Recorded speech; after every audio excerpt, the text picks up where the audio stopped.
E aí, pessoal, a gente vai vir aqui com a aula de revolta da vacina. Já deixo adiantado que a lousa não tá bonita, porque eu fiz a lousa rapidinho pra gente conseguir ter essa aula. E a aula vai ser bem comprimida, então vou passar bem por cima sobre o assunto revolta da vacina. Outra coisa, no primeiro vídeo de Era Vargas eu falei sobre a Revolução de 1932.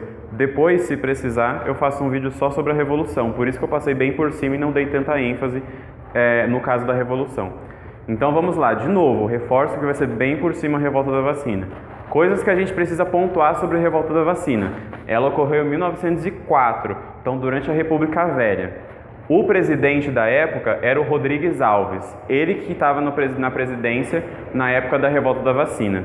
A capital do Brasil era o Rio de Janeiro. É importante lembrar que a capital do Brasil durante a revolta da vacina é o Rio de Janeiro. Então o Distrito Federal é o Rio de Janeiro, a cidade do Rio de Janeiro. O prefeito da cidade do Rio de Janeiro era o Pereira Passos, que era um engenheiro. Então como que funciona essa parceria entre o Rodrigues Alves e o Pereira Passos? O Rodrigues Alves, no seu plano de governo, ele vai utilizar algumas inspirações do outro presidente antes dele, que é o Campos Salles. O Campos Salles tinha essa idealização de transformar a cidade do Rio de Janeiro em uma cidade europeia, numa cidade com características europeias. E uma das principais coisas que eles fazem é alargar as grandes avenidas, fazer grandes avenidas no Rio de Janeiro, arborizar, construir prédios, construir grandes centros de edifícios e alargar, realmente transformar, tirar as casas e aumentar as avenidas do Rio de Janeiro. Então o que eles fazem? Para fazer isso, eles começam a desapropriar as casas e pegar esse pessoal de cortiço, de casa marginalizada e tirar da casa deles. Derruba a casa de todo mundo, alarga a avenida e tá tudo certo. Isso faz com que essa população marginalizada tenha que ir para a periferia da cidade, construir suas próprias casas, seus barracos, e isso vai dando mais, começa a aglutinar esse pessoal que vai formar os morros e as primeiras favelas. Então, no Rio de Janeiro acontece esse tipo de transformação, esse tipo de reforma, e também é uma reforma dentro da saúde, porque o Rio de Janeiro era uma cidade muito precária na questão de saúde, era uma cidade suja, e além de ser uma cidade suja, estava passando por reformas. Então imagina, uma cidade suja, cheia de entulho, cheia de cimento, cheia de gente indo para lá e para cá por conta dessas reformas. Então essas doenças começaram a preocupar o governo federal e a prefeitura do Rio. Então, junto com Oswaldo Cruz, que era um médico, diretor do setor de saúde do Rio de Janeiro, eles vão implementar algumas medidas para controlar essas doenças. Uma dessas doenças é a peste bubônica, que é a peste negra, que eles controlaram fazendo extermínio dos ratos. Então, eles entravam nas casas das pessoas com policiais militares, agentes de saúde, para matar todos os ratos, exterminar toda e qualquer coisa que poderia causar a peste bubônica. E uma dessas doenças, de várias que existiam na época, depois vocês podem pesquisar, mas a gente vai passar bem por cima, vamos falar da principal, que é a varíola. A varíola, ela é tratada com vacina, por isso revolta da vacina. Como que funcionou essa questão da revolta da vacina, O que causou a revolta da vacina? O Oswaldo Cruz tinha um projeto de fazer a obrigatoriedade da vacina. Então, com a obrigatoriedade da vacina, as pessoas teriam de se vacinar. Só que isso não foi avisado para a população. Avisaram-se que a vacina iria ser obrigatória, mas não avisaram como que iriam aplicar, quem iria aplicar, da onde que veio a vacina, quando que ia começar. Então a população ela ficou descontente com isso. E primeiro que nessa época, pessoal, eles tinham muita descrença com a medicina. Era uma época em que a medicina estava começando. Então, muitas pessoas dessa época, além da população ser majoritariamente negra e ter os seus aspectos culturais em relação à cura e a rituais, eles eram uma população que confiava mais em ir na farmácia do que num médico. Então eles não tinham muita afeição, por exemplo, em enfiar um pedaço de metal neles e colocar um líquido que eles não conheciam. E isso vai gerando revolta. A revolta da vacina, ela dura do dia 10 de novembro ao dia 16 de novembro.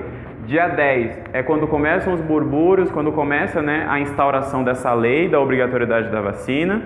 E no dia 16 é quando cede as coisas, o governo volta atrás, mas logo depois eles colocam novamente a obrigatoriedade da vacina. E como que a vacina era obrigatória? Para você, por exemplo, assumir cargo público, matrícula da escola, emprego, qualquer coisa que você precisava fazer, você precisava mostrar o registro de que você tinha tomado aquela vacina. E isso fazia com que as pessoas fossem obrigadas a tomar. E se elas não tomassem, o governo federal iria intervir. Eles entravam nas casas, vacinavam as pessoas que ainda não tinham vacinados. E aí começou um monte de burbúrio dizendo que, por exemplo, a vacina teria de ser aplicada nas áreas íntimas, que as mulheres tinham que tirar a roupa, que os homens teriam de tirar a roupa para aplicar a vacina. Então, muitos desses burbúrios contribuíram para a revolta da vacina. E essa revolta, ela tem uma característica muito importante. A revolta da vacina, ela foi popular, é um levante popular. Não existe um líder da revolta da vacina.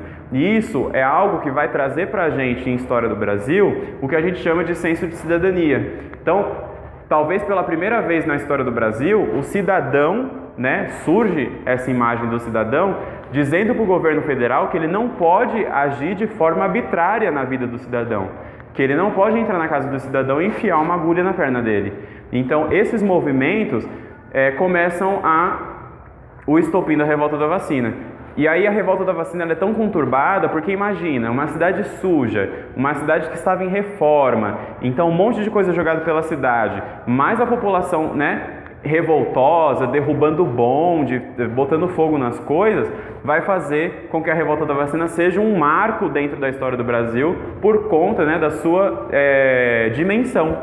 Então a revolta, o povo, ele é abafado pelo governo, eles cedem após a revogação da lei, então dizer que a vacina não é mais obrigatória, só que logo após a vacina novamente se torna obrigatória. Então eles ganham, porque a vacina deixou de ser obrigatória, mas anos mais tarde, quando eles estavam com uma consciência maior do que era a vacina volta a ser obrigatória. Certo? Então, o que nós tiramos da revolta da vacina? Era um movimento popular, não tinha líder, é quando começa a surgir um senso de cidadania, ou seja, o governo federal não pode agir arbitrariamente no cidadão brasileiro, e é um momento em que as pessoas começam a se juntar e dizer, não, aqui você não pode mexer, certo? E uma coisa que eles frisam muito é o caso do Oswaldo Cruz. Muitas vezes eles colocam o Oswaldo Cruz como protagonista disso tudo, mas o plano é do governo federal, era da prefeitura. O Oswaldo Cruz foi um instrumento para implementar essa lei, para implementar a vacina. Então a gente tem que ler e aprender sobre a revolta da vacina com bastante cuidado, ser bastante crítico nessa parte. Então, sobre a revolta da vacina, se vocês tiverem alguma dúvida, é só escrever aí, beleza? Tchau!